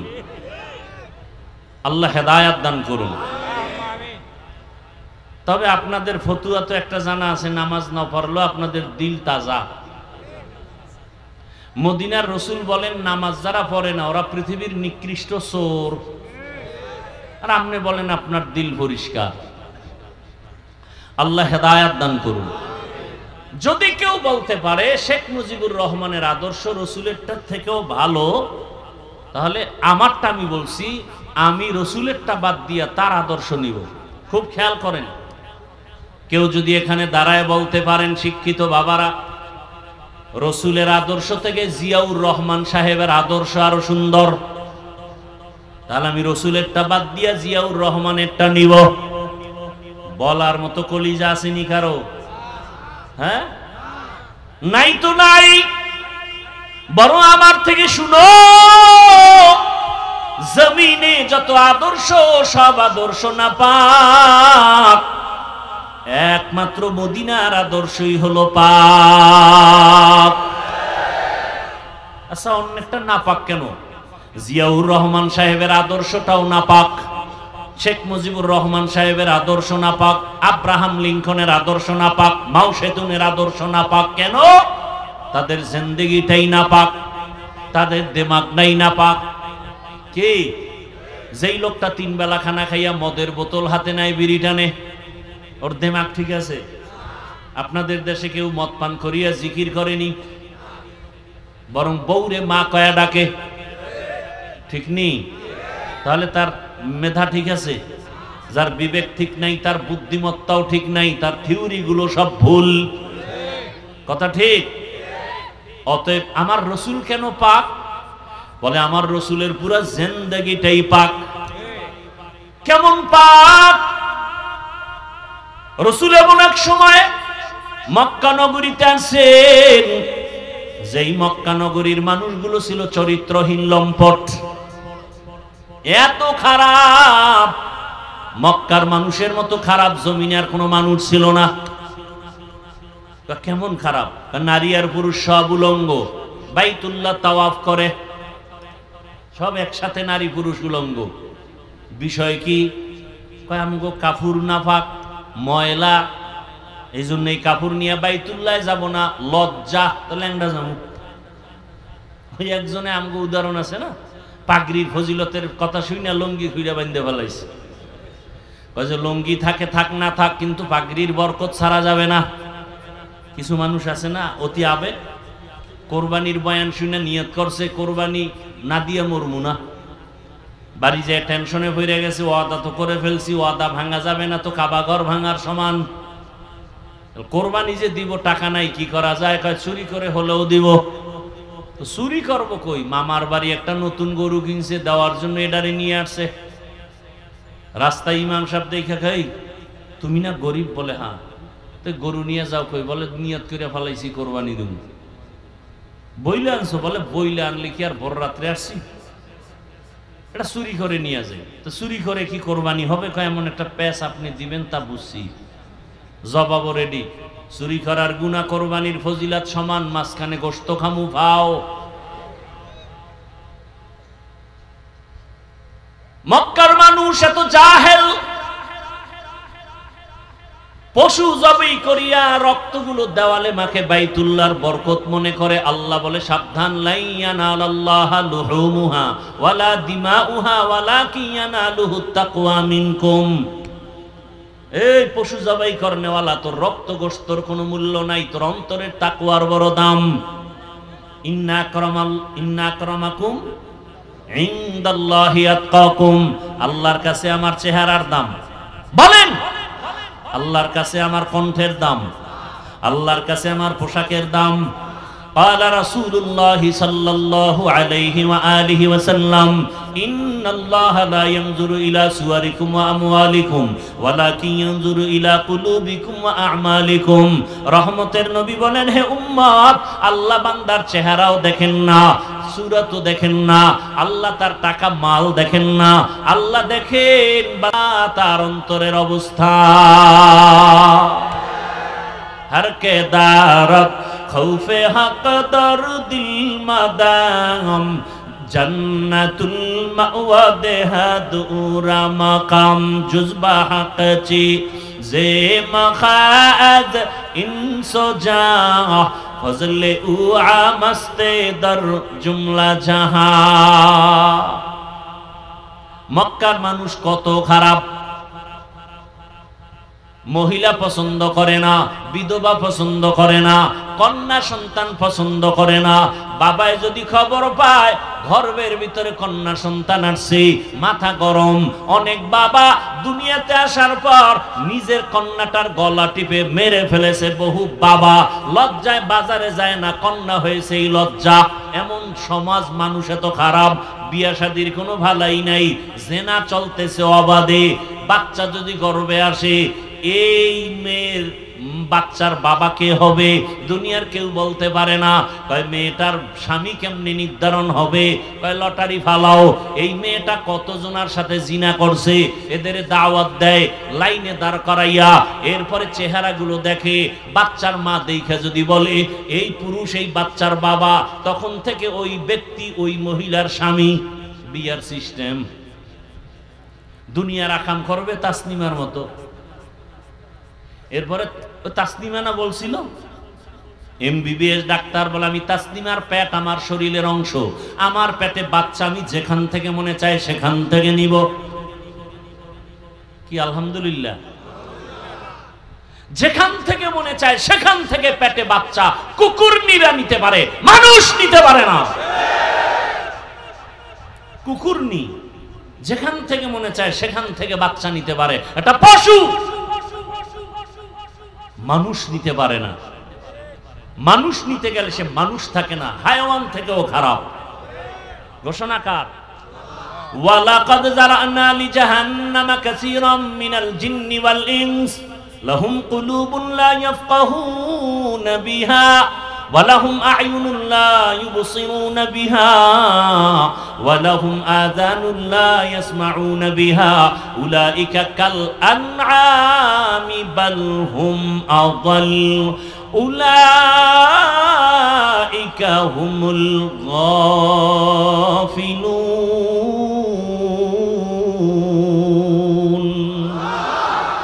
এই কালামে জিন্দা কোরআনে হাকিম হিকমতে উলায়া জানাস্তু কদিম। 9 পারা সূরা আরাফ। আল্লাহ বলেন অধিকাংশ মানুষ জাহান্নামে যাবে। কম না বেশি? অধিকাংশ মানুষ। কেন? বলে তাদের আমি কলব দিছি ফিকির করবে, করে না। চোখ দিছি দেখার জন্য, দেখে না। কান দিছি শোনার জন্য, শুনে না। তাতে কি করে? কষ্টে লাগায় রাখে। কয় না আমি যা দেখতে বলছি চোখ দিয়ে তা দেখবে, কিন্তু দেখে না। চোখ দিয়া মা বাবা দেখবে, সওয়াব দেখে না। চক্ষু দিয়া কোরআন তেলাওয়াত করবে, তাকায় তাকায় দেখবে, সওয়াব দেখে না। চক্ষু দিয়া আলেম দেখবে, দেখে না। চক্ষু দিয়া আল্লাহ আসমান দিয়ে তাকায় দেখবে, দেখে না। চোখ দিয়া বাইতুল্লাহ তাকায় দেখবে, সওয়াব দেখে না। কি দেখে? ঘুমায়? কয় না, সারা রাত মোবাইল হাতে নিয়া কবিরা গুনাহ দেখে, কবিরা গুনাহ দেখে, কবিরা গুনাহ। কি মিথ্যা বললাম?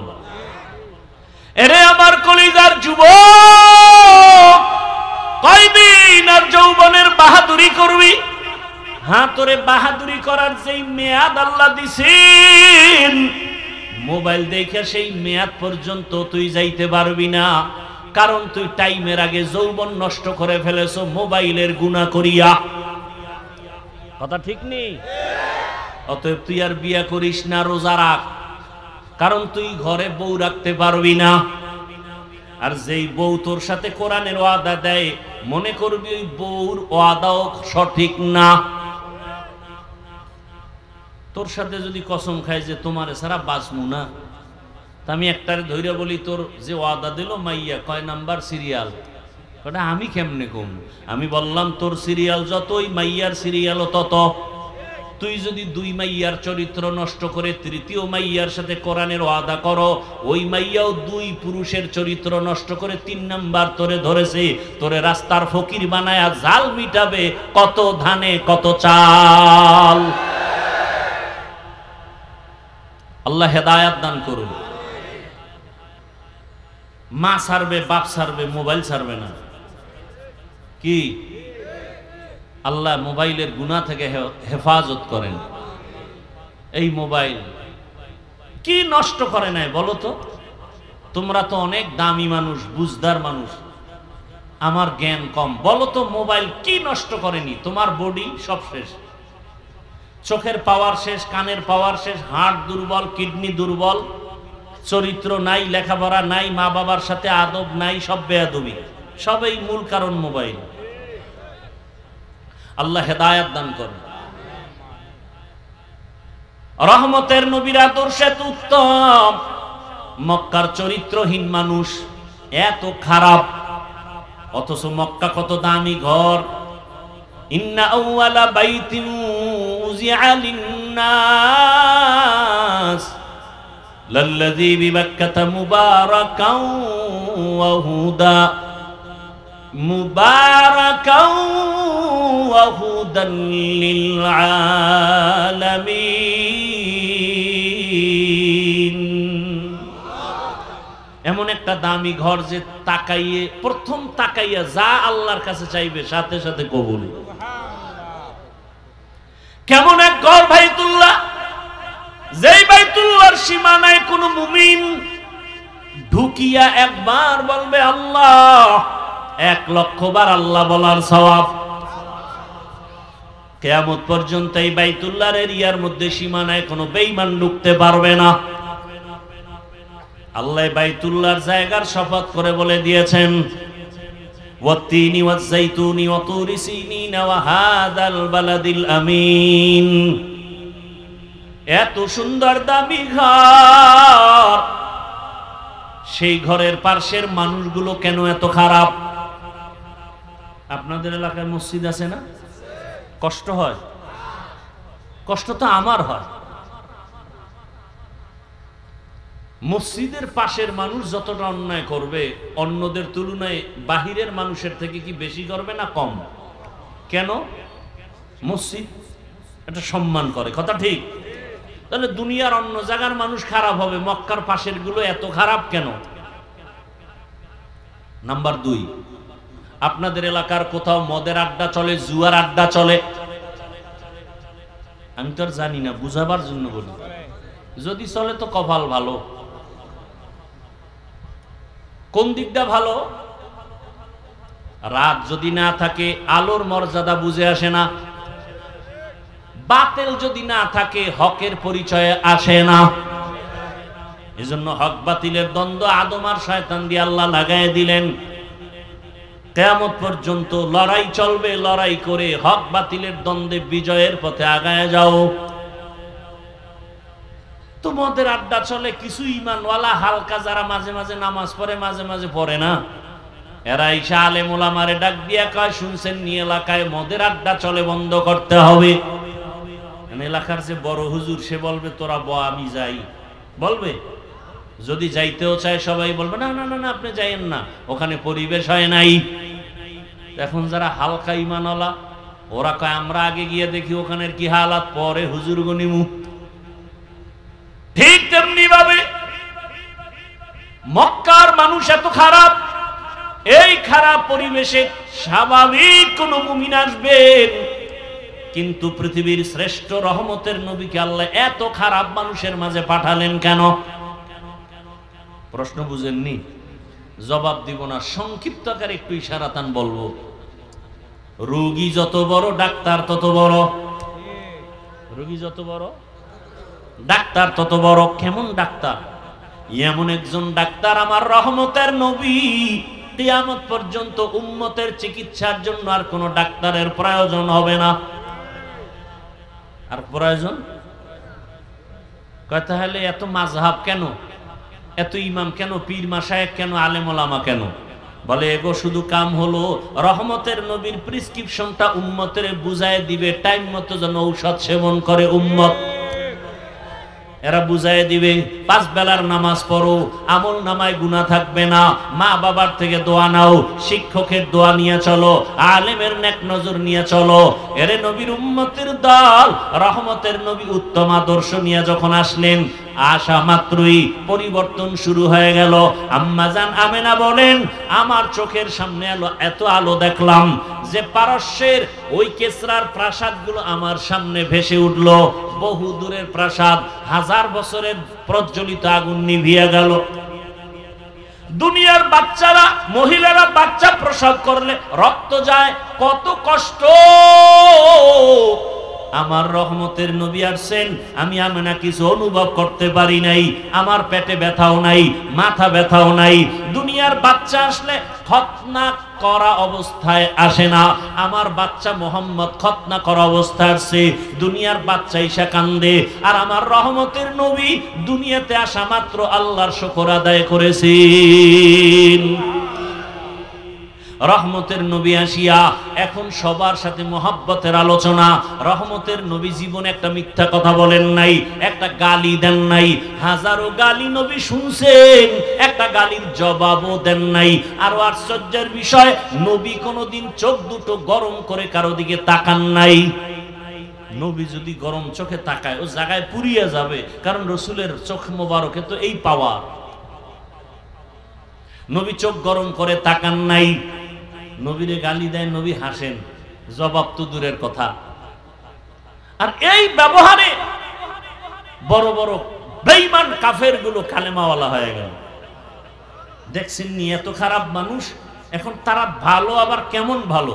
আল্লাহ বলেন, জিবরাইল যাও রহমতের নবীরে টিকিট দিয়া দাও, স্লিপ দিয়া দাও, লিস্টি আছে, নাম আছে, এই লিস্টির মধ্যে যত নাম আছে এরা বিনা হিসাবে জান্নাতি। জানা থাকলে বলেন তো কয়জনের নাম? প্রথম জন কে বলেন, দ্বিতীয় কে বলেন, বলেন না, তৃতীয়, চতুর্থ, এক একজন কেমন ব্যক্তি।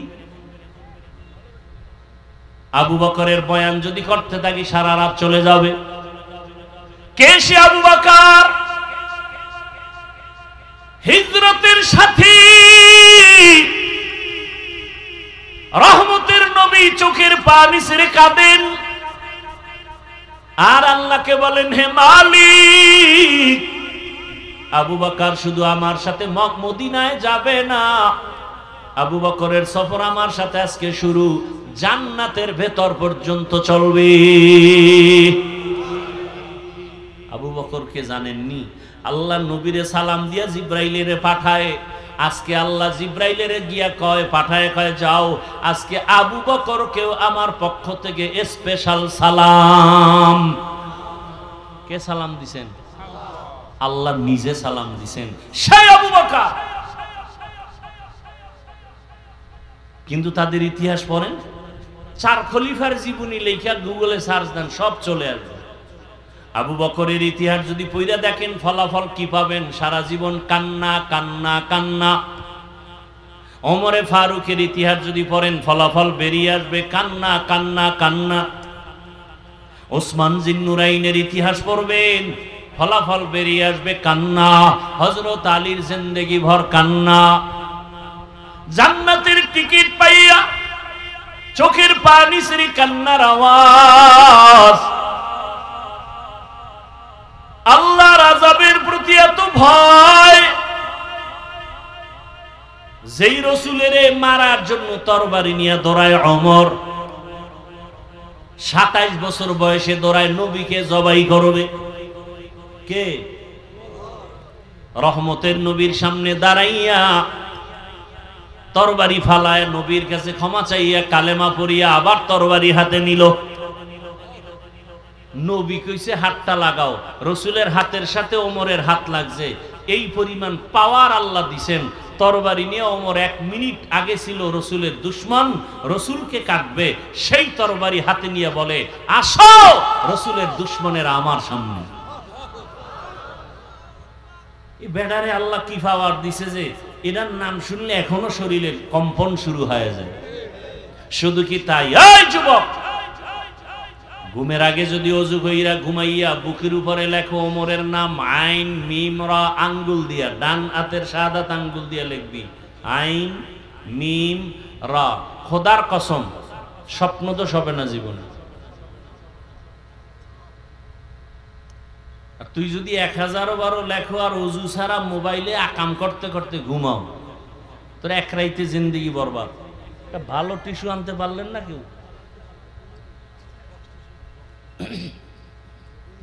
রাগ করতেছেন আপনারা? তাহলে এবার বুঝেন তো, ওমরের নামটা বুকে লেখা থাকলে তাও কি কলম দিয়া, আঙ্গুল দিয়া, শাহাদাত আঙ্গুল দিয়া যদি লেখে তার খারাপ স্বপ্ন দেখবে না। এবার বুঝেন কি পাওয়া। কে সেই ওমর? বাইতুল্লাহ তাওয়াফ করতেছেন রহমতের নবী, সাহাবায়ে কেরামের সাথে ওমরও সাথে তাওয়াফ করতেছেন। তাওয়াফ শেষ, বাইতুল্লাহ তাওয়াফের পরে 2 রাকাত নামাজ পড়তে হয় ওয়াজিব। নবী পরামর্শে বসলেন, তাওয়াফ হয়ে গেছে, নামাজটা কোথায় পড়বো? নবী বললেই হয়ে যায়, কিন্তু নবী মশওয়ারা করেন। আল্লাহর ওয়াদার মশওয়ারায় বরকত বেশি। একজন সাহাবী বলেন, আমার মতামত হলো হাতিমে কাবার পার্শ্বে নামাজ আদায় করেন 2 রাকাত। একজনে বলে জমজম কূপের কিনারায়, একজন বলে বাইতুল্লাহর দরজার কিনারায়। ওমর বলেন, আমার মত হলো যেই পাথরের উপরে দাঁড়াইয়া ইব্রাহিম নবী ইসমাইলের দিয়া বাইতুল্লাহ নির্মাণ করছেন, ওই ইব্রাহিম নবীর ব্যবহার করা পাথরটাকে মাকাম ইব্রাহিমী বলে, ওই পাথরের পেছনে নামাজ আদায় করি। পরামর্শ শেষ, নবী সিদ্ধান্ত দেন না, অপেক্ষা আসমান থেকে সিদ্ধান্ত চলে আসবে। জিব্রাইল এসে আয়াত নিয়ে হাজির। জিব্রাইল কয়, আল্লাহ আয়াত দিয়ে বলছেন ওমর যে মতামত দিছেন আল্লাহ মেনে নিয়েছেন, আপনাকেও মানতে বলেছেন। সেই ওমরের বিরুদ্ধে যদি বর্তমানে কেউ কথা বলে, বিরোধিতা করে, খোদার কসম এর মতো ভণ্ড কেউ নাই, এর মতো বেয়াদব এই জমিনে কেউ নাই। লিকুল্লি শাইইন জিনাতুন ফিল ওয়ারা ওয়াজিনাতুল মারই তামামিল আদাবি, আজ খোদা খাহিমে তৌফিক আদব, বেআদব মাহরুমে গাশ আজ ফজলে রব। সেই ওমর কেমন পাওয়ারওয়ালা! ওমর এখন যেই পথ দিয়া হেঁটে যায়, ওই পথ দিয়া শয়তান পর্যন্ত হাঁটে না। দেখছেন নি, শয়তানে ভয় পায় কারে? ওমরের। আঙ্গো বাঙালি এক চালাক, শয়তান আমারেও ভয় পায়। কেন? আমি ওর থেকে এই পরিমাণ আকাম জানি যে শয়তানও জানে না। এরে আমার কলিজার যুবক, সারা রাত যদি বয়ান করি কি লাভ হবে যদি তোমার আমল সুন্দর না হয়? মা বাবাকে গিয়া যদি আবার খারাপ ভাষায় গালি দাও, তোমার জীবনের কোনো বয়ান কাজে লাগবে না। আমি যে এতক্ষণ বয়ান করতেছি রে বাবা, একবারও কিন্তু বলি নাই আমার মতো টুপি লাগাও। আমি কওমি মাদ্রাসার সন্তান, তোমরা কওমি মাদ্রাসায় যাও বলছি। আমি তাবলিগের লাইনের সন্তান, পীরের মুরিদ, তোমরা পীরের কাছে যাও, তাবলিগে যাও, দেওবন্দে যাও। একবারও বলি নাই স্কুল কলেজের ছাত্র বাবারা স্কুল কলেজ ছেড়ে দাও, একবারও বলি নাই। বড় আজকে দেখছো ফেসবুকের গোলাম হয়ে যারা 24 ঘন্টা পড়ে থাকো, দেখো নাই ঢাকা বিশ্ববিদ্যালয়ে আজকে ডাকসুর নির্বাচনে দেখছো নি রে বাবা, কলেজের ছেলে মেয়েরা প্রমাণ করে দিল এতদিন আমরা যা দেখছি আমরা আসলে ইসলাম চাই। কি চাই? তোমরা কি চাও? এই জন্য অনুরোধ করি রে যুবক, কোন দল বুঝি না, নেতা বুঝি না, ইসলাম যারা নিয়ে আসবে তারা আমাদের বন্ধু, যারা ইসলামের পক্ষে নাই তারা মুমিনের বন্ধু হতে পারে না। ভোটের আগে টাকা খাবা না, পায়খানা খাইও, হালাল সাবান দিয়া কুলি করবার শেষ। কিন্তু যারা ভোটের আগে টাকা খাবা, সন্দেহ নাই। আচ্ছা, কোরআন যে 100% সত্য, কতটুকু? অর্ধেক। তাহলে বলো, যুবকদেরকে বলছি, বলো পুরাটাই সত্য? আচ্ছা, কোরআনের মধ্যে যত বয়ান আছে তাও কি সত্য? সাক্ষী দাও। যুবক বাবারা বলো, এই কোরআনে কি জান্নাতের বয়ান আছে, জাহান্নামের বয়ান আছে? এগুলো বুঝি একটু একটু মিথ্যা? হ্যাঁ, কে জান্নাতে যাবে কে জাহান্নামে যাবে আল্লাহ পাক তাও বলেছেন, ইন্নাল আবরারা লাফি নাঈম ওয়া ইন্নাল ফুজ্জারা লাফি জাহিম। নেক আমলওয়ালারা জান্নাতের পথিক, গুনাহ যারা করবে তারা জাহান্নামের পথিক। বানায় বলতেছি? আচ্ছা বলো তো বাবা, এই বয়ানগুলো আমরা না করলে প্রফেসরেরা করবে, ডাক্তার করবে, নেতা খাতারা করবে।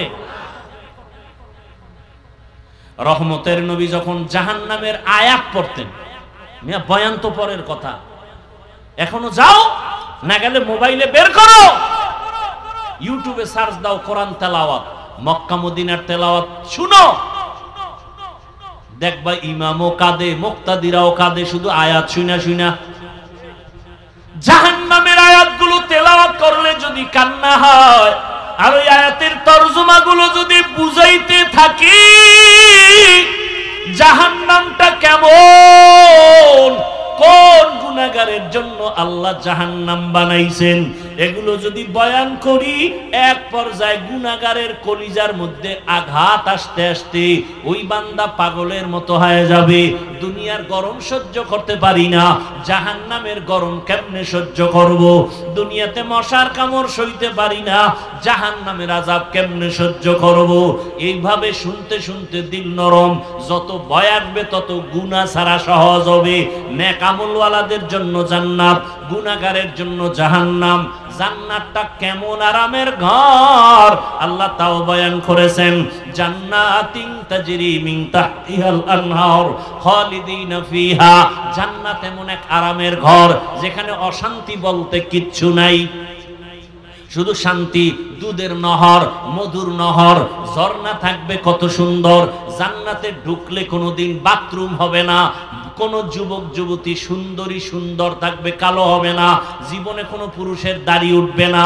জান্নাতীরা জান্নাতে ঢুকবে, ওখানে অশান্তির কিছুই থাকবে না। স্বর্ণের বিছানা, স্বর্ণের পেয়ালা, মখমলের চাদর, এত সুন্দর জান্নাত কারা পাবে? কারা? নেক আমলওয়ালারা। আর গুনাহগারেরা জাহান্নাম পাবে কেমন আল্লাহ তাও বয়ান করেছেন, ওয়াইলুল লিকুল্লি হুমাজাতিল, আছে না নাই? আল্লাহ কয় যারা মানুষের দোষ চর্চা করো, ফেসবুকে গীবত করো, অমুকের বিরুদ্ধে লেখো, আবার বইয়া চায়ের দোকানে গীবত করো, কবিরা গুনাহ করো, এদেরকে আল্লাহ বলেন ওয়াইলুল লিকুল্লি হুমাযাতিল লুমাযা। ওয়াইল জাহান্নামের একটা স্তরের নাম, ভয়ঙ্কর একটা স্তর জাহান্নামের ওয়াইল। এত মারাত্মক ওয়াইল নামক জাহান্নাম। আল্লাহ কয় যারা মানুষের বিরোধিতা করে, গীবত করে, তাদের জন্য ওয়াইল নামক জাহান্নাম। হুমাযাতিল লুমাযা, যারা মানুষের অপমান করে, বানায় বানায় দোষ দেয়, এদের জন্য ওয়াইল নামক জাহান্নাম। ওয়াইলুল লিকুল্লি হুমাযাতিল লুমাযা। এরপরে কি? আল্লাযী জামাআ মালান ওয়া আদ্দাদা ইয়াহসাবু আন্না মালাহু আখলাদা কাল্লা লা ইউনবাযান্না ফিল হুতামা। আর একটা জাহান্নামের নাম কি? হুতামা। কেমন হুতামা? আল্লাহ নিজেই বলে, রাসূল জানেননি। ওয়ামা আদরাকা মাল হুতামা, জাহান্নামটা কেমন হুতামা জানেননি? হুতামা নামক জাহান্নাম আল্লাহ নিজে বলেন নারুল্লাহিল মুকাদা। বাবা বাংলা তরজমাগুলো পইরা পইরা মাঝে মাঝে দেখো। আর আইতাল্লাযী ইউকাযযিবু বিদ্দীন ফাযালিকাল্লাযী ইয়াদউল ইয়াতীম। আবার একদিন সময় পাইলে এরকম ছোট ছোট জাহান্নামের আয়াতের সূরাগুলোর তরজমা পড়ো। আল কারিআতু মাল কারিআ ওয়া মা আদরাকা মাল কারিআ, আছে না নাই? আবার একদিন সময় পাইলে আর একটা সূরার তরজমা পড়ো। আলহাকুমুত তাকাসুরু হাত্তা যুরতুমুল মাকাবির। আর একদিন সময় পাইলে আবার একটা ছোট্ট সূরার তরজমা পড়ো বাংলায়। কেনা লাগবে না, মোবাইলে পড়ো। ইজা জুলজিলাতিল আরদু জিল। এগুলো যদি পড়ো দেখবা জাহান্নামের ভয় একদিন যদি অন্তরে আসে, তোমার মরিয়া গেল গুনাহ করতে মনে চাইবে না।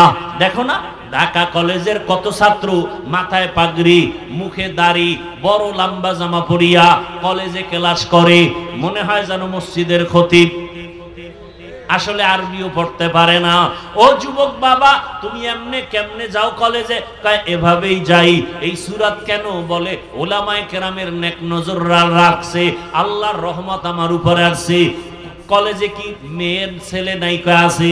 তোমার কি ডিস্টার্ব হয় না? কয় না। মাঝে মাঝে তোমার বন্ধু বান্ধবীরা কি আড্ডাখানায় ডাকে না? কয় ডাকে। তখন তুমি কি করো? আমি ইস্তেগফারের আমল করি। তখন আল্লাহ রাস্তা খুলে দেয় কি? কয় আমার ক্লাসের মেয়েরা, ওরাই আমার পক্ষে বলে ছেলেদেরকে, ও আল্লাহর লাইনে আছে, ওরে ডিস্টার্ব করিস না, আমরা চল।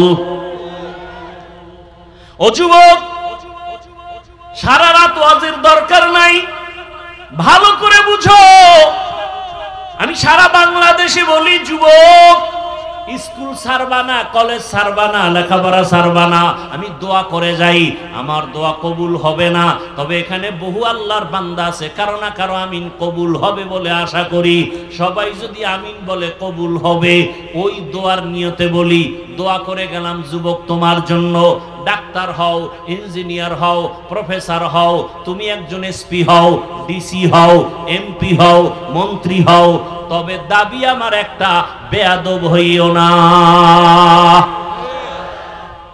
তোমার ব্যবহারে কোনোদিন যেন মা বাবা কষ্ট না পায়, তোমার আচরণে কোনোদিন যেন শিক্ষক কষ্ট না পায়, উলামায়ে কেরাম যেন মনে কষ্ট না পায়।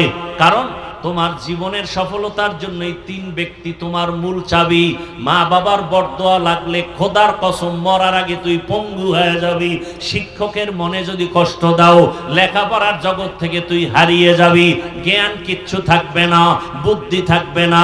উলামায়ে কেরামের সাথে যদি বেয়াদবি করো, চরিত্র জীবনে আর তোর সংশোধন হবে না। বুঝাইয়া বললাম, হেদায়েতের মালিক আমার আল্লাহ। ওরে আবু জাহাল, 13 বছর আমার মায়ার নবীকে দেখিয়াও বয়ান শুনিয়াও কালেমা পড়ে না।